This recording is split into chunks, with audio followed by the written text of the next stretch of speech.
Hey guys, welcome back to my channel. And I wanted to speak about what I am currently reading for the week. And that is The Picture of Dorian Gray, written by Oscar Wilde. And let me tell you guys that this book is absolutely fascinating. And for those of you who don't know, The Picture of Dorian Gray is about a young man who becomes obsessed with beauty, youth, and he is heavily influenced by his peers, specifically one character who I think I would label this character as the villain of the story, but not entirely. That character is none other than Lord Henry. Now, Lord Henry is a fascinating character apart from Dorian Gray himself. Lord Henry, to me, he doesn't necessarily carry out actions that label him as a villain. However, his way of being a villain is a little bit more indirect. And the more you realize it, as you read along the story, Lord Henry is somewhat of a hollow individual.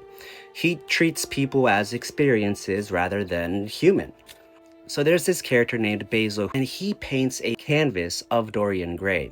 And that canvas is a representation of not only Dorian Gray, but the canvas becomes this symbol of ideal perfection. Now, towards this section of the book, we have also been introduced to Sybil Vane.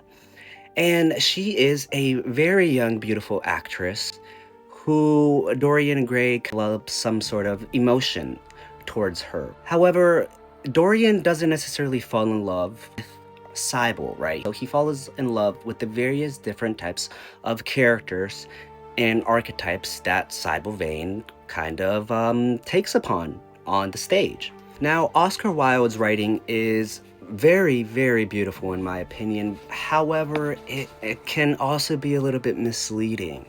And that's simply because he makes immoral ideas sound very elegant. And you'll catch yourself agreeing with a lot of these ideas throughout various points of the novel. And then you realize that that sort of way of thinking or representation is quite false, to say the least. Now, if you haven't read this novel, I will say that I do encourage you to go and pick it up for the first time. I know I'm only halfway through, and I can't really give you my full opinion of the novel itself, but so far, this novel has been such a magnificent read for me. That being said, I hope you enjoyed my little book video here, and I'm out.